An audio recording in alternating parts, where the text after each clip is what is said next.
بسم اللہ الرحمن الرحیم۔ الصلاۃ والسلام علیک یا رسول اللہ وعلی آلک وصحابک یا حبیب اللہ۔ حضرت بندار رحمۃ اللہ تعالیٰ کا قول ہے کہ جب تو دنیا سے کنارہ کشی کی باتیں کرنے والے دنیا داروں کو دیکھے تو سمجھ لینا کہ یہ شیطان کے مرید ہیں۔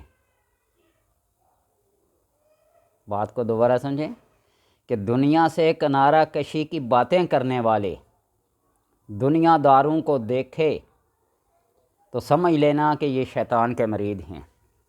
دنیا سے کنارہ کشی بھی کرتے ہیں اور پھر دنیا میں بھی حصہ لیتے ہیں۔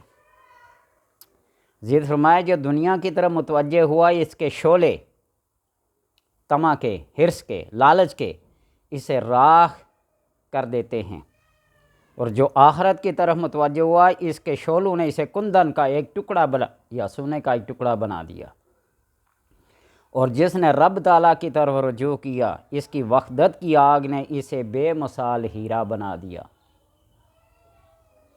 حضرت علی رضی اللہ تعالیٰ عنہ کا ارشاد ہے کہ دنیا میں 6 چیزیں کھانے کی، پینے کی، پہننے کی، سوار ہونے کی، شادی کرنے کی اور سونگھنے کی، یہ 6 چیزیں ہیں۔ سب سے بہتر کھانے کی چیز شہد ہے اور وہ مکھی کا پاخانہ ہے، لعاب ہے۔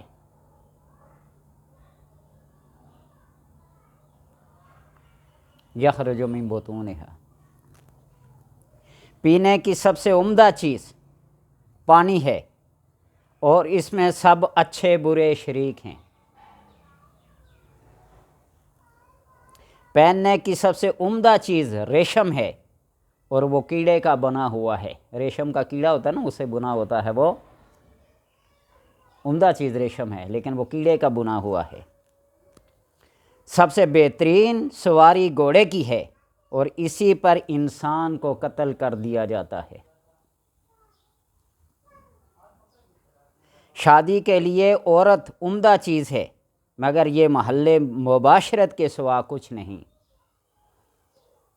عورت کی سب سے عمدہ چیز چہرے کو سنوارا اور سب سے بری چیز فرج کو چاہا جاتا ہے۔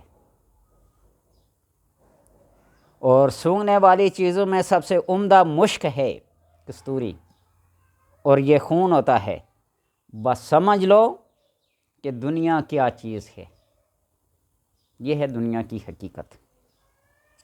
اس میں جو پھنس گیا الا ماشاء اللہ، بہت سارے ایسے ہیں جو دنیا سے کنارہ کش ہونے کی باتیں کرتے ہیں لیکن دن رات دنیا کے کاموں میں مشغول ہیں۔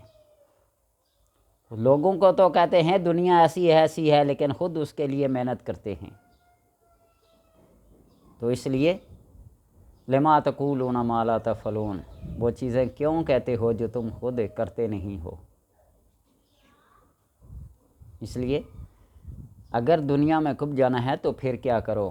صدقہ، خیرات، زکوٰۃ، حقوق اللہ، حقوق العباد، ان سب کا خیال، غرباء کو، مساکین کو، قرض داروں کو، یتیموں کو، بیواؤں کو اپنے مال میں سے حصہ دیں، جتنی مرضی دنیا کما لیں۔ حضرت عثمان غنی رضی اللہ تعالیٰ عنہ کے پاس دنیا تھوڑی تھی۔ حضرت عبد الرحمن بن عوف کے پاس دنیا تھوڑی تھی۔ حضرت ابو ذر جو تمام دولت کو چھوڑ کر فقیرانہ زندگی بسر کرنا شروع کر دی، نفیس ترین لباس پہنتے تھے، اتنا نفیس ترین کہ اس علاقے کا، اس گاؤں کا، اس محلے کا کوئی آدمی ایسا نفیس ترین لباس نہیں پہنتا تھا، لیکن جب مصطفیٰ کی نگاہ فقر نے ان کو فقیر بنا دیا تو پھر دنیا کی دولت میں توف بھی نہیں کی۔ اس لیے کہ دنیا میں رہ کر دنیا سے کنارہ کش ہونا یہ اللہ والوں کا کام ہے۔ اللہ تبارک و تعالیٰ سے دعا ہے کہ ہمیں اپنی حفظ و امان میں رکھے تو سب سے زیادہ